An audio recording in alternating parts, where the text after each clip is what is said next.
Добрый день, слышно? Hello, everyone. Can you hear me? Трансляция у нас тоже, наверное, идет. We have already begun the Добрый день, broadcast спасибо за online. то, что Hello, дождались, and thank you что very much немножечко задержали эту историю. У for нас сегодня. Меня coming. зовут Sorry Кирилл for the Дебеков, delay. я My name is куратор Kirill кинопрограмм Debekov, and I фонда curate GES-2. VAC's Мы film program. продолжаем киномарафон We Monty continue Python, our который cinematic идет marathon of Monty вчера. Он Python. We начался, started идет it весь день yesterday. сегодня и We'll have продолжится еще и screenings all завтра. day today, Мы and we will делаем show это one more при film поддержке tomorrow. отдела культуры This и is possible thanks образования to the посольства support of the Великобритании в Москве. education of Спасибо им большое. the section of education and culture, Сегодня у нас the British гости, Embassy in которых Moscow. это тот случай, когда представлять никого And не надо, и особенно приятно today слушать we их have a поговорить, guest сказать, who что у does нас not сегодня Антон need Долин беседует с any Терри Гиллиамом. introduction.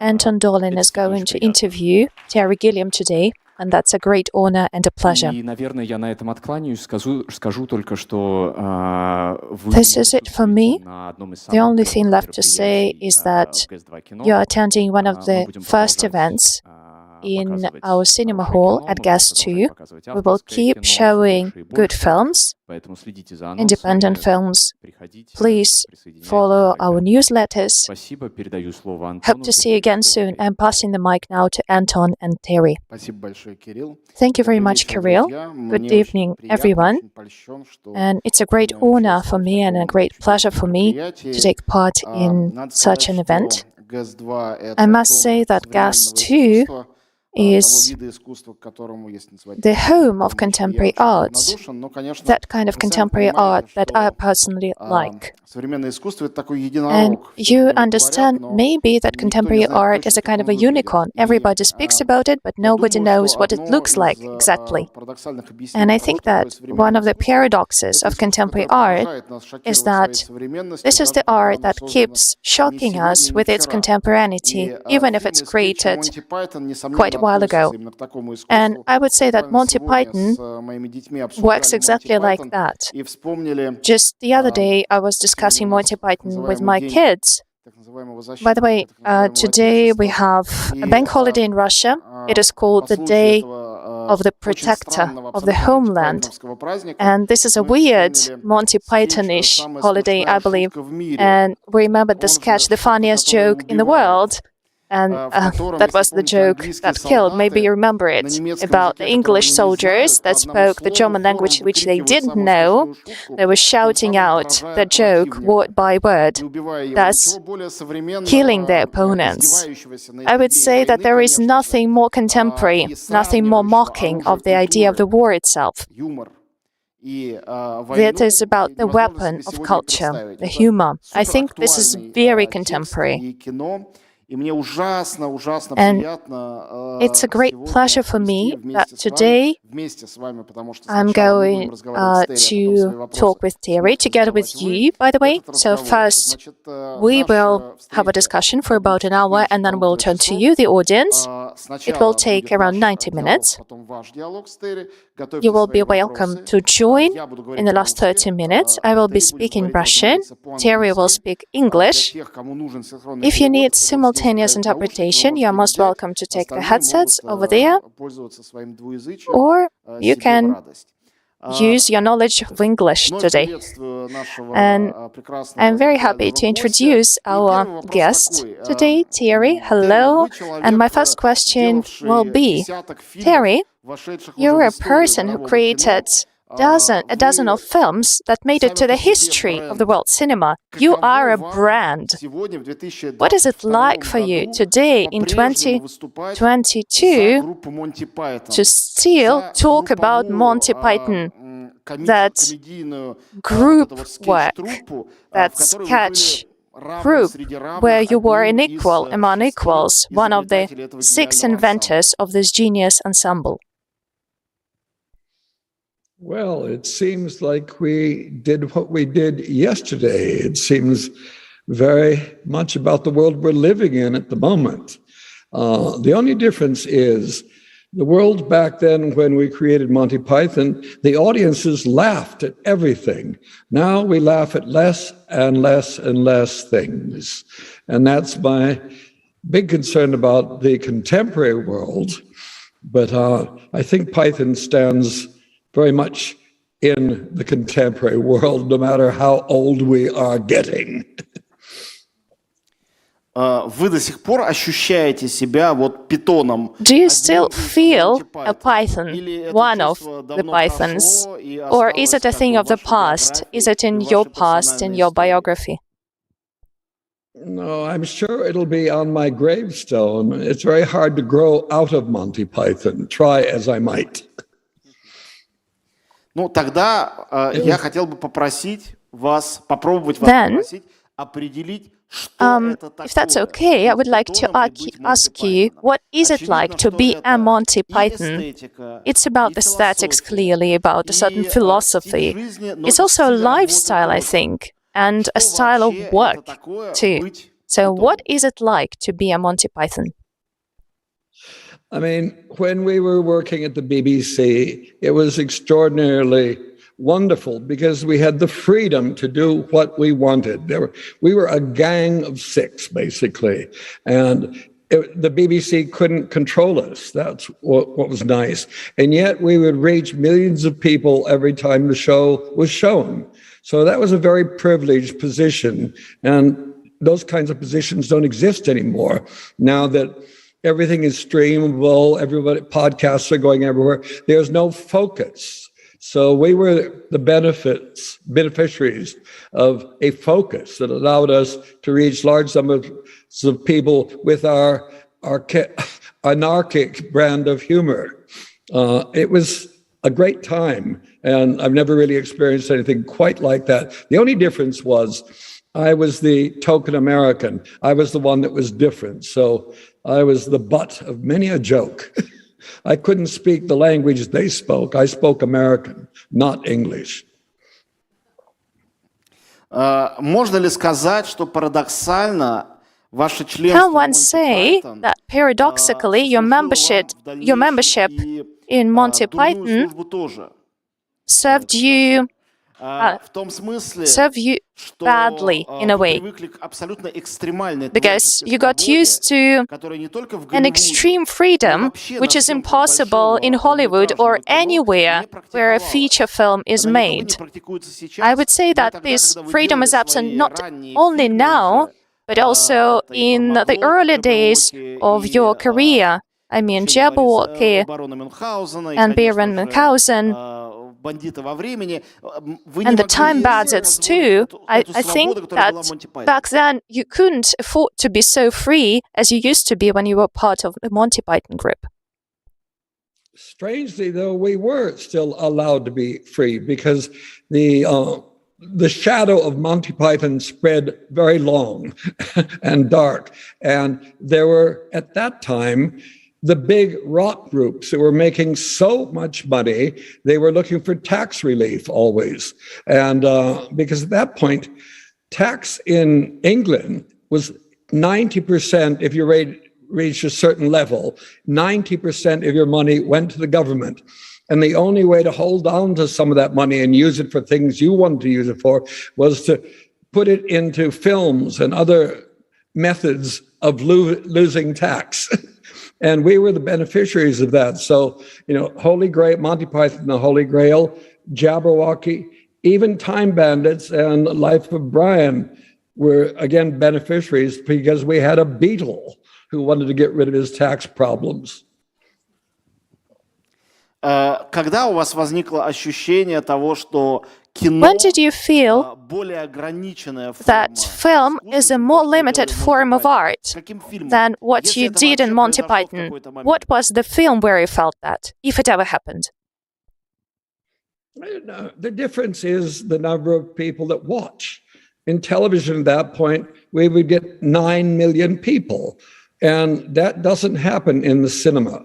But the experience is different because of a big screen and people in this dark room. There's more of a focus, and that's the only difference. I mean, the work becomes, to me, is the same, except if you're doing a normal kind of film, a normal narrative, it's a different structure than what we were doing on Python with sketches.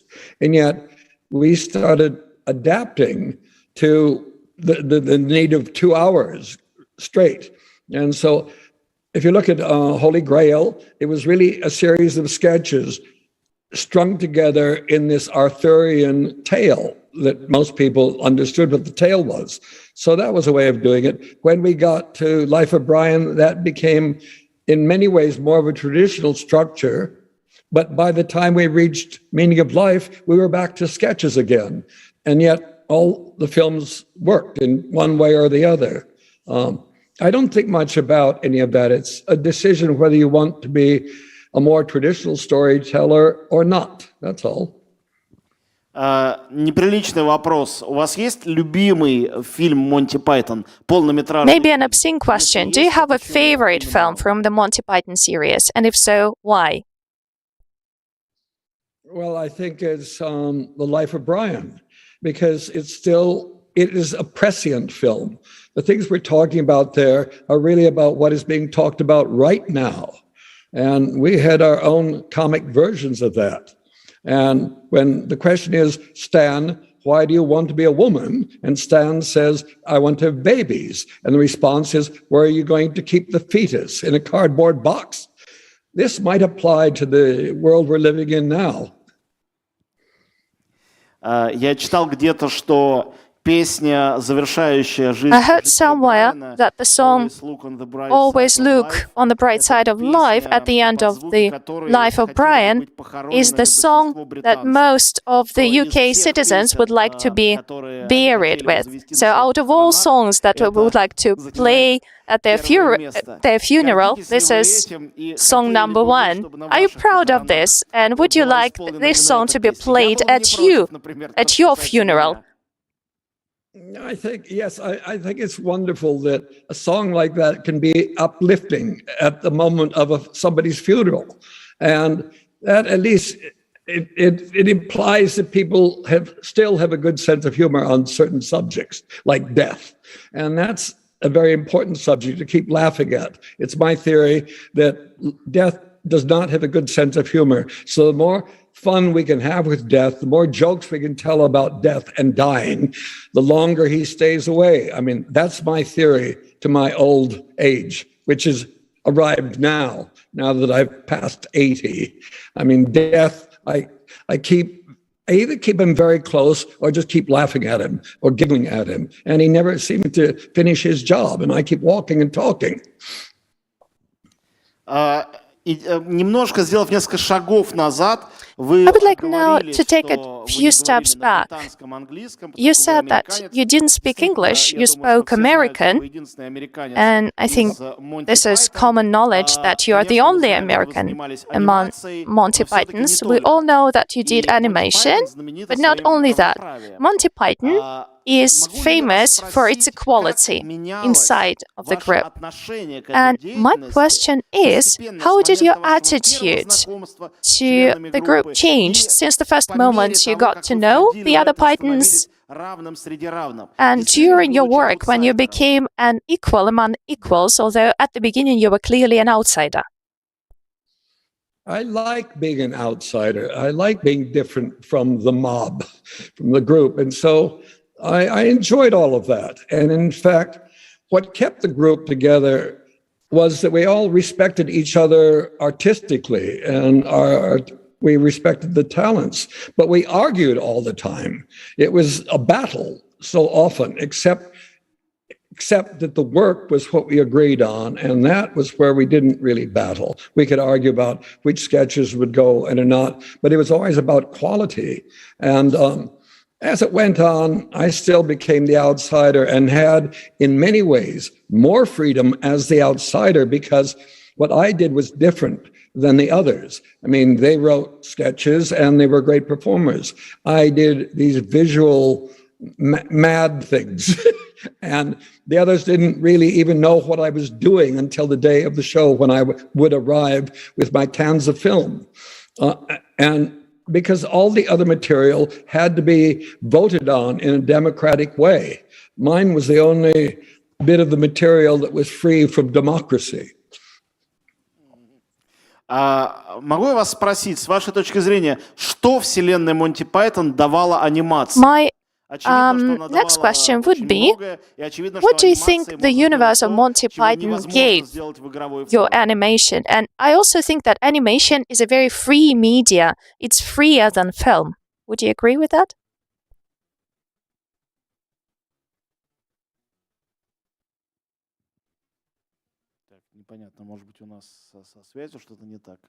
Terry, is the connection okay? Can you hear us? Totally. I mean, people keep suggesting to me that I go back and make an animated film, but I don't want to. I like working with real people. And that limits my creativity. Sorry. My internet connection is unstable, it tells me. What's happening? Are you okay? You've lost me. Монти Пайтоновский момент, мне кажется. This is a very Monty Python-ish moment, I believe. We've lost you for some time. Hopefully the connection will be restored in a second.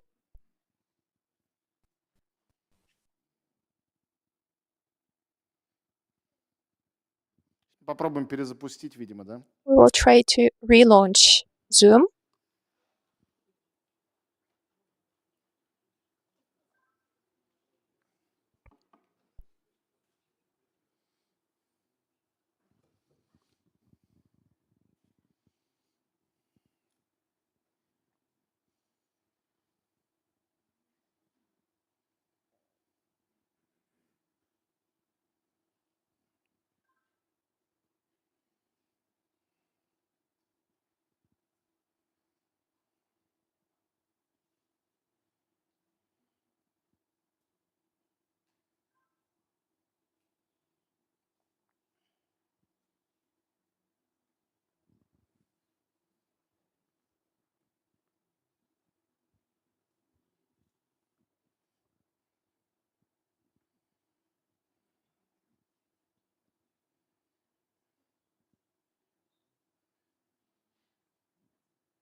We are.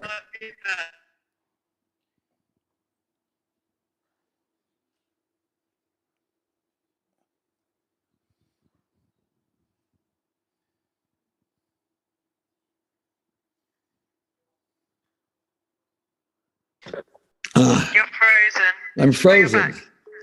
Okay.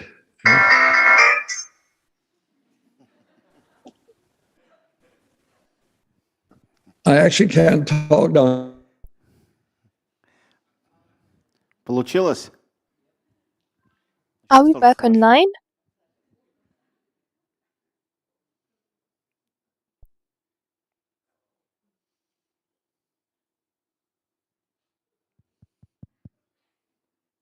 Когда у нас был... Слышно так в микрофон? Но мы не будем знать, здесь он или нет, если без картинки. Что, конечно, будет соответствовать духу мероприятия. Да, Слышно, слышно? Нет спора. Кирилл, чего? Мне кажется, не слышно. Нет, слышно. Я хотел сказать, что когда у нас был тест с Терри, его дочь сказала нам, что... I just wanted to let you know that when we had a test call with Terry, his daughter said that the connection issues were because of that huge storm in the UK. Today it seems like that storm ruined the connection. Well, I think that a storm that catches Terry Gilliam is also a good stage in a conversation with Terry Gilliam. We can actually, I would say that this is one of those scenes from Monty Python's The Meaning of Life.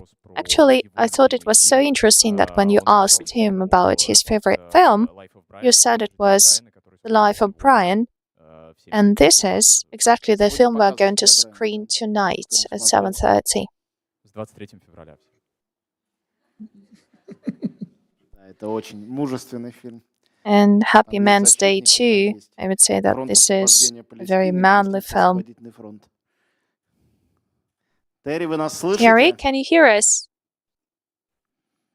Hello, I've got it. Wait, one more button. I'll get translation in a moment here. I think it's all on. Can you hear me? Да-да-да, мы вас слышим. Yes. Вопрос про анимацию. We're alive. We're alive. This is fantastic. Actually, it was peacekeeping forces that arrived here at my house to make sure everything was peaceful. That's why we lost connection, I believe, but we're back.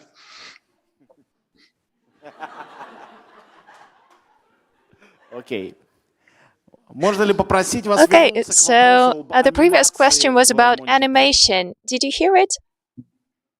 I don't remember it. I heard it, but I don't remember it. It seems long ago, days ago.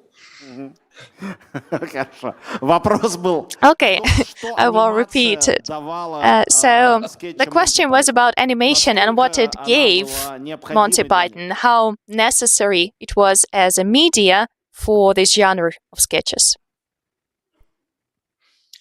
What was wonderful is we had made a decision not to have punchlines at the end of our sketches so that things would flow, and the animation became the flowing.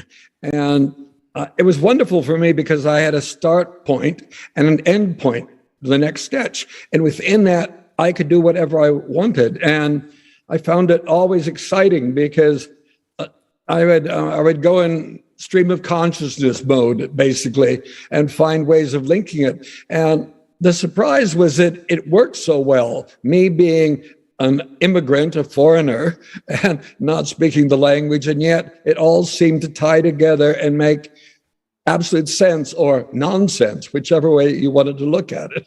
But it worked. Очевидно, что добавление анимации вообще было довольно It is clear that the addition of animation was an innovation for the television and for the film industry of that time. What was the cinematographic novelty in Monty Python, which I think you continued in your projects? Even the things that felt like popular television actually were avant-garde for those times. Well, we were very much influenced by Spike Milligan, who preceded us with Peter Sellers and The Goon Show. And there was a surrealistic quality about what he did. And at least Terry Jones and I loved the idea of surrealism, and so we could be free. And that's what happened. It's I don't think we were as original as a lot of people think now. I think history has been rewritten in our favor. We were just carrying down certain streams of humor and stitching them together, maybe in a new and fresh way, that's all. До какой степени юмор Монти Пайтон... To what extent Monty Python's humor was political? And did you think back then that what you did was political, that your jokes were political? Because in Monty Python you spoke about, I would say, sensitive topics which were tabooed for the television of the time. Yeah, I mean, I think we were very much anti-authority. There's no question about that. And we found everything funny. There was a potential for humor in everything. I mean, and we seem to have forgotten that these days. We as a species are the most absurd species on the planet, I do think. All the other species just get on with their lives sensibly. We've got other qualities that make us wonderful and also make us incredibly foolish and ridiculous. And I always thought our ability to laugh at ourselves was our great strength. And that's what, during the days of Python, people were willing to laugh at just about anything. And we were never attacking individual people, except if they were individual politicians, we would go for them. But other than that, we were just looking at humanity and all of its faults and absurdities. Здесь я хотел бы совершить переход уже к вашим собственным фильмам. Here I would like to make a transition to your projects. For me personally, your best project is Brazil. This is the film that I am in love with, really. Of course, this is a very subjective choice, but I think that you are very strong in the genre of dystopia. And the same can be said about the Zero Theorem. And I would say that some parts of it can be seen in other projects of yours too. What attracts you so much to Dystopias? And what is the source of your inspiration here? Besides the environment that surrounds you. By the way, I would say that we Russians are proud that Zamyatin's novel We was written in Russian, and this is the first dystopia of the 20th century. I don't know if I really think about dystopias. In my films, I'm trying to describe the world I see at any particular moment in my life. And what I see seems to be unseen by an awful lot of other people. And they think I'm somehow prescient or I've got some incredible insight into the world. I don't. I'm just trying to understand it like most people do. But I obviously see it through a filter that is unlike other people. And the filter for me is Brothers Grimm fairy tales. That's how I really see the world. And I kind of reinvent the world to fit in those. When I was making Brazil, it was very specific because there were political witch hunts going on then. People would be imprisoned and have to pay for their time in prison. This is happening in South America. The people who were arguing about the system were considered terrorists. And I just thought, this has got to be played with. And that's all I did. Luckily, I had Tom Stoppard to help write the script. And it's very hard to find a writer as brilliant and smart as Tom. And once you start dealing with dystopias and dark worlds, I try to find the humor in that, because it makes it easier for the audience to be swept along in the storytelling, because there's still entertaining elements. My theory of filmmaking has always been Mary Poppins, how the spoonful of sugar helps the medicine go down. And so I credit Mary Poppins with everything I've done. Мэри Поппинс — это великолепная, кстати говоря, точка вдохновения. Mary Poppins is a beautiful source of inspiration, I would say. If we go back to the life of Brian, so you made a film about religion, about faith. Although this is an absurdist comedy, I think that I would like to ask you a question just the same. Do you see in religion also the same totalitarian model which we can fight through humor? Yes, I mean, Life of Brian is not about Christianity as such. It's not about Jesus. It's about religions, the organization of religion. And what religions are about are power in one form or another. It could be for good or it could be for ill. But it's the blind following of a religious dogma that we just despise. We really do want people to think for themselves and not just accept what the priests, rabbis, mullahs are telling them. Learn to think, is I think everything we've done in Python, it's been about that. Learn to think, find the truth of the world or your truth of the world, and don't just accept what those in power tell you. Очень часто деятели культуры и искусства, мы даже Very often, культовый, становятся people in arts and culture, and sometimes we even use this adjective cult, become part of a cult. And Monty Python is one of those phenomena. I think you were so much admired that it almost turned into a cult. Did it limit your freedom in any way? No, because we don't listen to the fans ever. The people who like us, we do not pay attention to.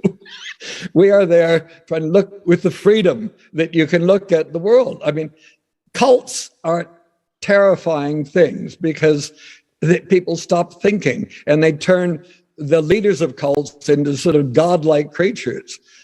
We're not. We are just 6 old, 2 dead, 4 living old funny men is what we are. And we shouldn't be treated with respect. Thank you. Я думаю, что все помнят абсолютно гениальный момент. I think that we all remember that genius scene from the Holy Grail, where in the sky appears a god, which you most probably had drawn, and it orders the troops where to go. And I found out later that it was drawn from an individual, a sports commentator or somebody else. So that animated god actually is a particular moment for me, is a special moment for me. Well, he was a cricketer. He was a very famous cricketer, and his name was W.G. Grace. So he was truly the grace of God. Прекрасно. Я упоминал уже в начале нашего разговора скетч о самой смешной шутке в мире. At the beginning, I already mentioned the sketch, the funniest joke in the world, the joke that kills. And I wanted to ask you seriously, what can humor do? I mean, humor and talent. Can humor be a potent weapon? Can humor fight the war? Can it fight hypocrisy of politicians? Can humor fight totalitarianism? What do you think? I think it can. It's very useful. It's certainly a way of surviving totalitarianism, finding things to laugh about. The problem, if the jokes are too close to the totalitarian leaders, you get killed. So humor can be dangerous for you. But the point is, you've got to keep finding humor in things. I do really think during the years in Czechoslovakia, when a certain country was running them, I mean, the Czechs had a brilliant sense of humor, and they wrote brilliantly, and they were able to survive what would be considered oppression in most places of the world reasonably well. I don't know. I think sometimes humor is not useful for bringing down dictators, because sometimes if the audience is too busy laughing at things, they're not seriously going out and doing something to change the rules of their society or civilization. So it can also be a way of deflating the focus of opposition energy. Я думаю, что я тут прибегну к общему месту, сравнив вас. Maybe I will say banality now, but I wanted to compare you with a character that you were obsessed about, and you made a film about him. I mean, Don Quixote. You made your most recent film about him, so Don Quixote, Sancho Panza, as a kind of a comic alter ego of Don Quixote. I believe that these are all facets of your own personality. Could you please tell us more about your relationship with Cervantes? And do these comparisons irritate you? I mean, when you are compared with this person who fights windmills all the time. I mean, on the one hand, it's beautiful, but on the other hand, it's quite ridiculous. Don Quixote is a comic character. And so am I. Very simply. It's just, I mean, yes, fighting windmills. What becomes bizarre about that is that at a certain point, you need a windmill to fight. And so oftentimes I invent windmills to fight because there's something that happens when I feel there's a wrong to be righted, that I'm on a good fight for a good cause. I feel good about myself, and I think I'm doing something worthwhile. It may be a complete illusion, as it is with Don Quixote always. So I don't know. The only real connection with me and Quixote is that I don't give up. just like Quixote. And so 25 years, I keep trying to make this film.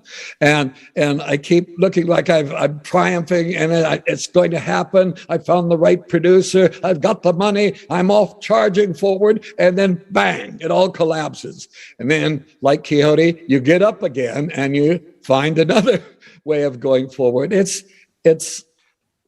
a very dangerous character once he becomes part of your character. And that's what happened with me. I'm free now. Я помню, смотрел фильм «Человек, который убил Дон Кихота». I remember that when I watched the film, The Man Who Killed Don Quixote, I watched it at the Cannes Festival. I really loved it. But some of my colleagues had mixed feelings about this film, and they actually argued whether it was success or failure. And I started thinking, I mean, for commercial films, it's quite clear what success is. It's basically the box office.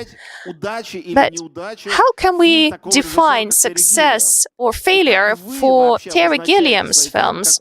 What is success for you in your films? I believe it's not box office after all. No, I mean, success is actually being able to make the film and succeeding. That's the success.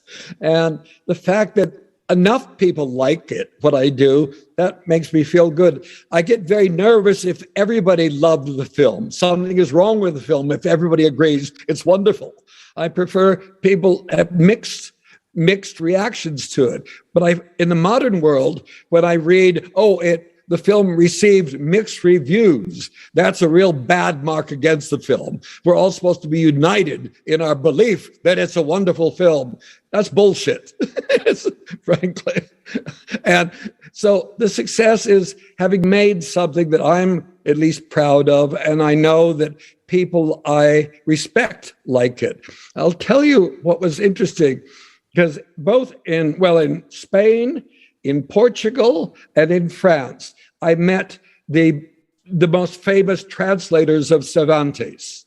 And they all said that we actually made the first film that they felt really captured the spirit of Quixote. That is a success to me. Были у вас фильмы или фильм, который всем нравился? Вот так вот. Have you ever made a film that everybody liked, that made you suspicious? Always. Well, nobody can ever like everything. The world is not about us all agreeing. The world is about us all having different ideas, different views, and the ability to discuss openly with each other and find what is. I just think the constant closing down of what we are allowed to talk about or discuss, that's what worries me. I want people to be able to have their own thoughts and then to argue for those thoughts and see where we go. That's how we learn. That's how we grow, how we expand. So that's my theory of life. Могу ли я вас попросить выбрать самый любимый из ваших неснятых проектов? Your favorite project that you never made, one of those projects that are shelved, maybe the one that you want to return to now, despite everything, like Don Quixote would. Yes, there's a film that Richard LaGravenese, who wrote Fisher King, he and I wrote a film after that called The Defective Detective. And I do think it's the one film I would like to make. Sadly, the script is trapped in the prison of Paramount Pictures, down in the lowest cells. And I don't know if we'll ever get it out. But that is the film that I would love to make before I kick the bucket. And time is running out.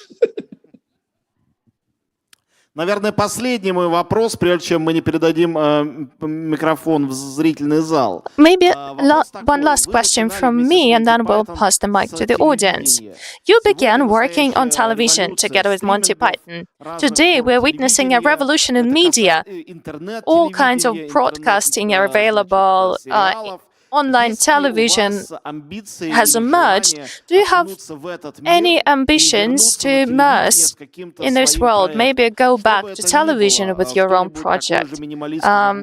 Anything just as minimalist as Monty Python was, or maybe a big novel or sci-fi, anything. Do you have any ideas for contemporary television?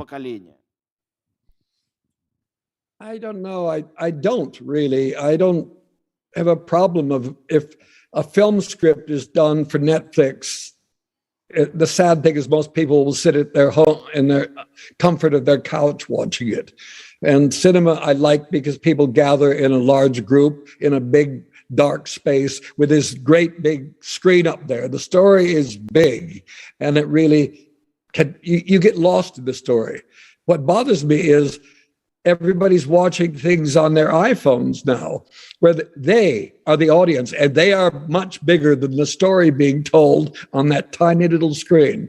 Sitting at home, during COVID, I've been watching a lot of Netflix, and there's some very good work there, and some of the series really work to the point that I become addicted, and I want to see the next season, and then the next season. I don't like becoming addicted is my problem, and yet some seasons, some of the shows are very, very good, and they do that. So those are my dangerous moments with the addictive drug of Netflix. I avoid it as best I can now. Друзья, теперь есть возможность вам задать вопросы. Guys, you're most welcome to ask your questions. Please raise your hand. We'll bring you the mic.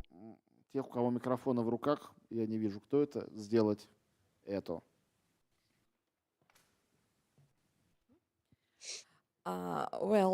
First of all, thank you very, very much for everyone for this enormous event. Thank you, Anton, and my deepest respect and delight. Mr. Gilliam, I love you. So my name is Maria Steinman. I'm from Higher School of Economics. Moreover, I'm a professor. So sorry about it, or not. It depends. So I'm here on behalf of my students, you know. We discuss your films, and especially The Fisher King. And they have some questions, and that's why I'm here. And moreover, I have some questions too. First of all, it's one of the greatest films I have ever seen, one of the most important. And so you told in the very beginning that people used to laugh a lot and now we laugh less and less and less. And in your film, you laughed nearly at everything.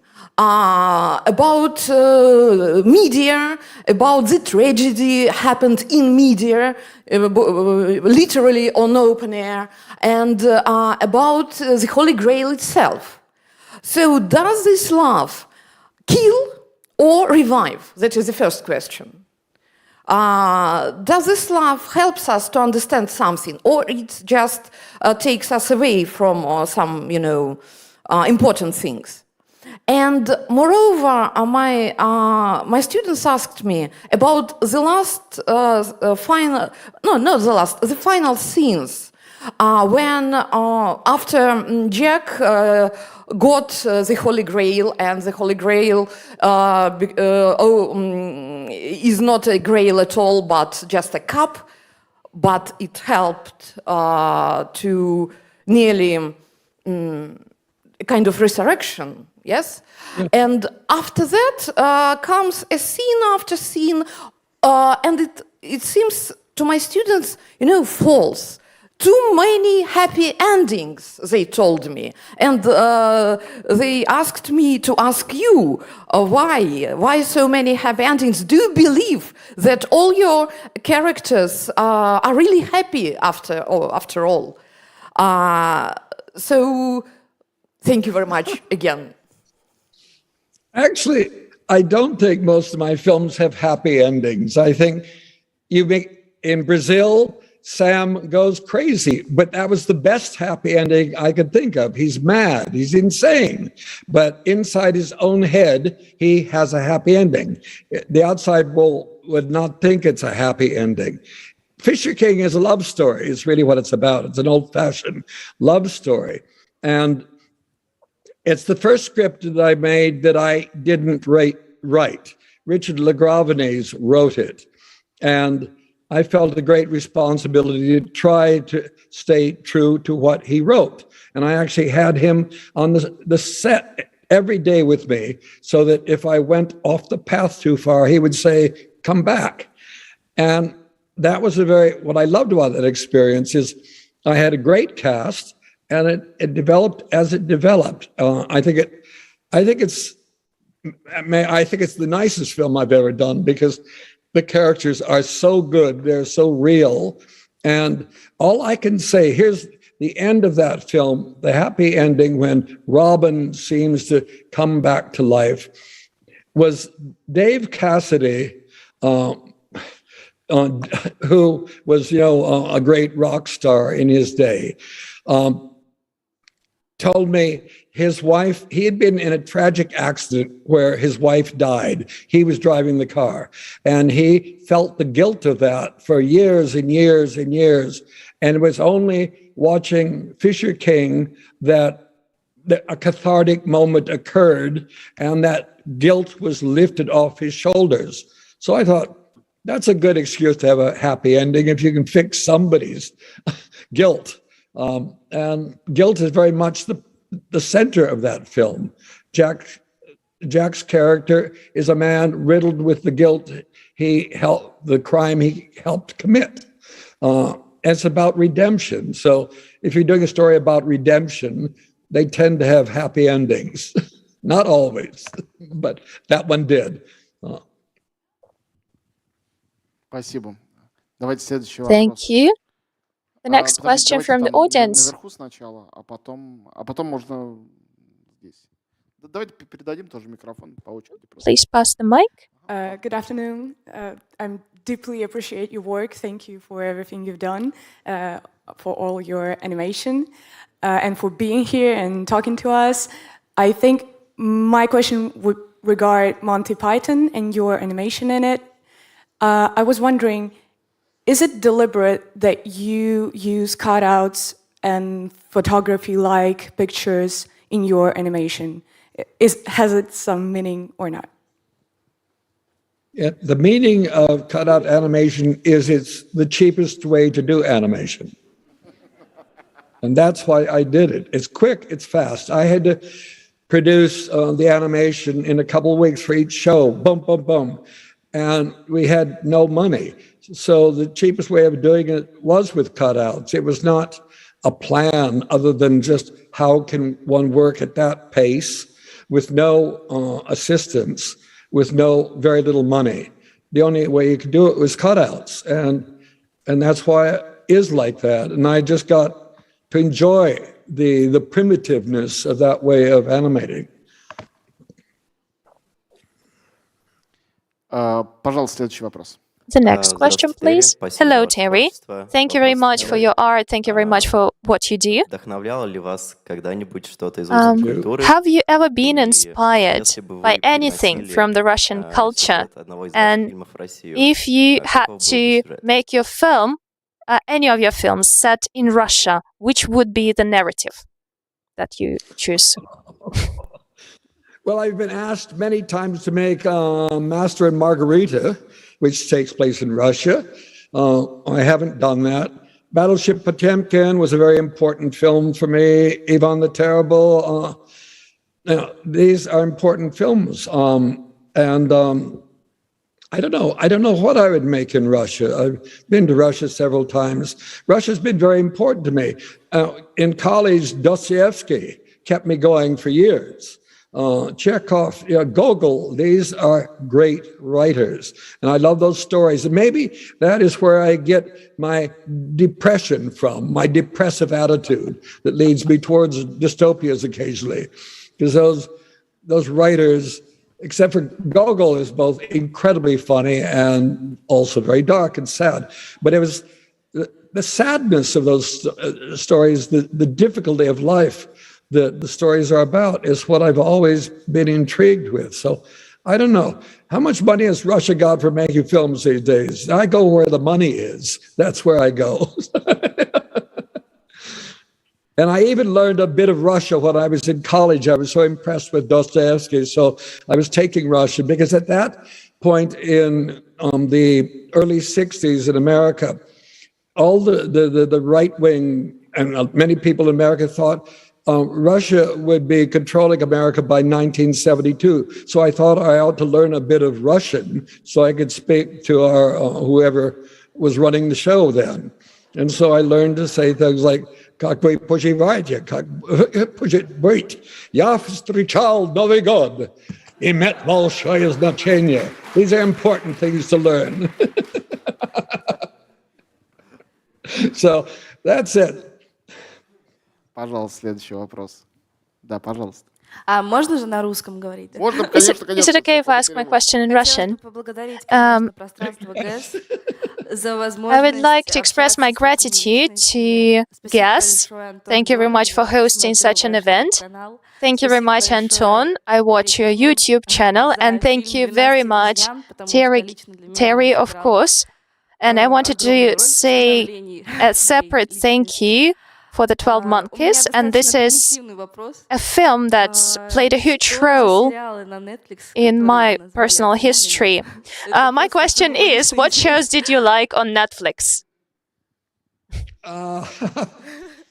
Well, Breaking Bad, fantastic work. Ozark, I like. I like the Dave Chappelle videos. Those are my favorites, basically. Also, Fauda, Israeli series. I like that a lot. And that's kind of it. Everything else is basically about narcos, and that gets a bit boring. Еще вопросы, пожалуйста. Да, вот в первом ряду амфитеатра. Здравствуйте, Hello. Terry, Anton, Anton, thank you very much for this interview. My question again would be about dystopias.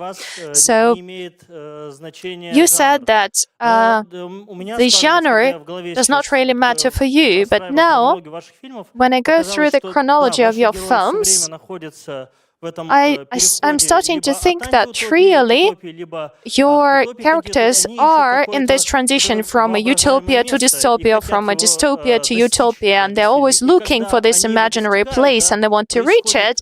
And when they reach it, something happens that they reach horrible things, actually, either madness or eschatology, a very dark landscape, as in the Tideland, for example. And most of your films don't leave us any hope, I would say. And that's good for me. I feel like when the film does not leave you with any hope, you have to make an extra effort to find some hope somewhere else. Would you agree with this my interpretation about the absence of any hope? I like your end statement. I don't think my films are, though, about lack of hope. I do think there's always some hope there. It may not be a great, wonderful finale, a great future, but there's often, I think in all of the films, there's still a reason to keep living. I don't think I get rid of life ever in my films. I mean, and that's kind of my feeling about things. I mean, I'm working on a new script, which may be rather dark, because God has decided to wipe out humanity for fucking up his beautiful garden, Earth. and he does. So that'll be an interesting ending. Великолепно. Следующий вопрос, пожалуйста. The next question, please. Вот здесь, в первом ряду. Here in the first row. Terry, thank you very much again. My question is related to the source of inspiration that you had before. I can't hear. Okay, another attempt. Do you hear me? Here we go. I can hear you now. Perfect. I couldn't. Thanks. My question is related to the source of inspiration that you had before you started any of film. And is it coming inside or outside? This is the second question. And the third, about the addiction that you mentioned in the end. When you're addicted, have you ever thought that probably it's the addiction you had for making the film and how you could find the way of balancing it, to have the new ideas and keep this resilience to move on, and at the same time keep that addiction to come again to the idea that you would like to realize in any film? Thank you. Well, the reality for me is the films I make are films that take me over. The idea of the film or whatever is central to the film takes me over, and I no longer am in charge. I have to be the person that makes that idea cinematic reality. And I love that experience because somehow it frees me from my own ego and my own self-centeredness.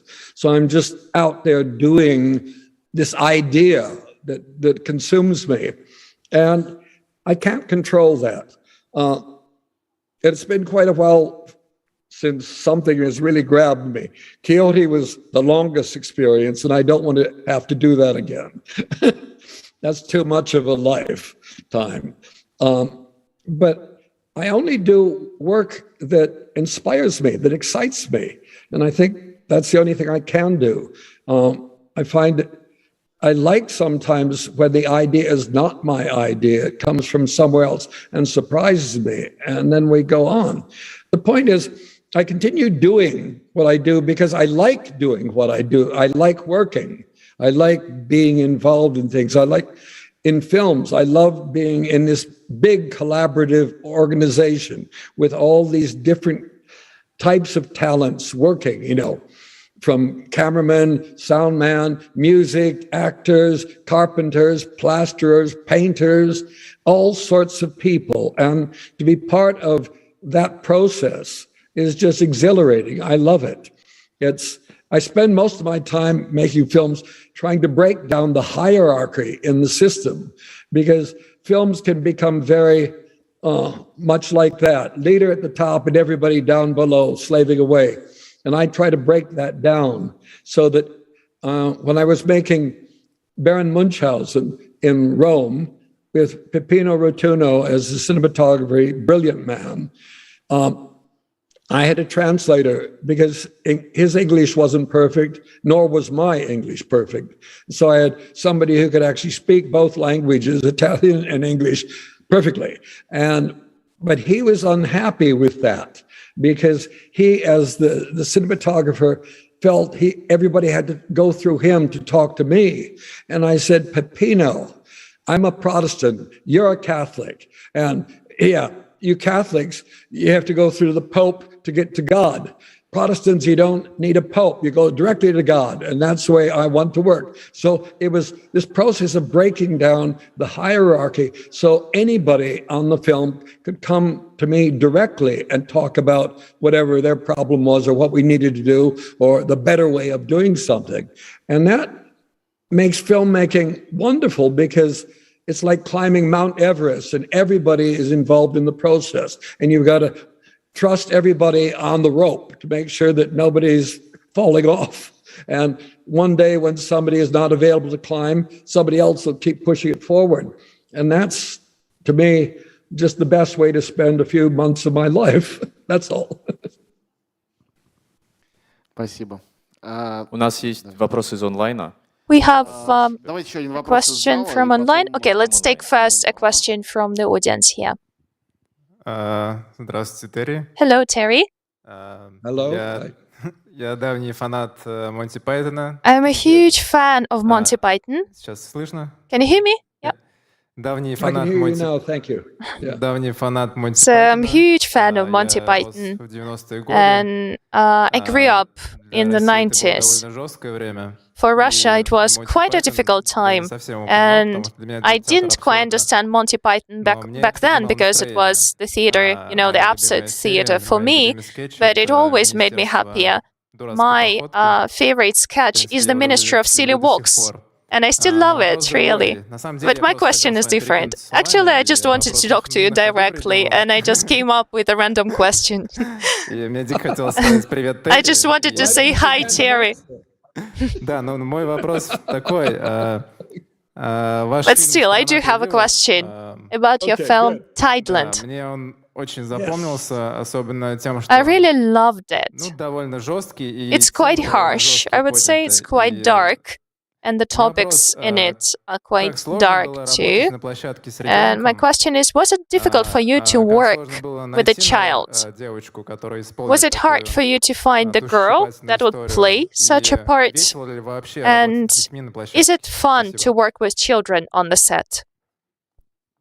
Yeah. Tideland is one of my favorite films. It may even be my most favorite film because it's so beautiful. I don't find it dark. I find it just the opposite, that it's about the strength of a child, how a child thrown into impossible situations is able to survive and create a world that makes sense to her. It was a beautiful book, and I read the book and just wanted to make it, and we did.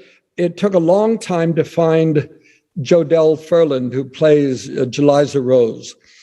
And the difficulty in the book, the girl is just on the edge of puberty, so she would be probably 12 years old. But I couldn't find an actress in Canada where we shot who was 12 years old and still had that sense of innocence of a real child. They'd already been spending too much time watching television, and they could boogie, and they could do and they could do all the sexy nonsense that children get into. And so that was very difficult. In the end, when I found Jodelle, she was 9.5 years old. And yet you can see this extraordinary performance. She is the film. And she was able to do from innocence to these darker things to even disturbing things. But the film is disturbing basically to adults who have very limited views of what a child is and what danger to a child is. And for a lot of people, in almost the very early scene when we first see Jodelle preparing heroin for her father, Jeff Bridges, half of the audience turns off at that point because a child in heroin is, oh, you can't have that. And they don't realize what is going on in that scene. She is the adult in the scene, and she's like, it's a dance of love between a daughter and a father, where the daughter suddenly is the adult in this situation, knowing everything he's going to do. And that's what the film is about for me. And I'm glad you like it, because it is, as I said, one of my favorite, if not my most favorite film. Давайте вопросы из Okay, let's take questions now from the broadcast. If that's okay, I would like to ask my own question. Terry, what is your favorite role? What is the favorite part that you got to play yourself? The jailer in Life of Brian, I think. The jailer is a horrible character. We've got lumps of it around the back. It's just a very silly and enjoyable character to play. Еще вопросы из зала. Вот вопрос в первом ряду. We have one more question here in the first row. Да, пожалуйста. Добрый день, Терри. Большое спасибо Hello, за Terry, ваше and творчество. thank you very much for what you do. Я тоже фанат с первых I'm кадров also a Монти big Пайтона fan всю of жизнь. Monty Python. И From вообще the на меня first это оказало, часть меня, images I saw, то, что делал I've Монти carried Пайтон, this и вы лично. love through my whole life. Часто в ваших фильмах And very «Священная often in такое впечатление, что это ваша тема, и у вас есть when I какой-то saw ваш the Holy личный Grail, I felt Святой like Грааль. it's your Правильно ли это? work, it's about you. It feels like you are on the quest of looking for the Holy Grail yourself. Is that so? And have you found it? The search is the best thing in life. Finding the result is always disappointing. So to me, yes, the search is, I'm a Sagittarius, so searching is my life. Друзья, я думаю, это великолепный финал для нашей сегодняшней встречи. Спасибо вам всем I огромное. think this is a great ending for our today's interview. Terry, thank you ever so much. Thank you. Спасибо, Терри, это было замечательно. Thank you. It was Приезжайте amazing. к нам. Please come. Спасибо. Спасибо. Thank you. Thanks.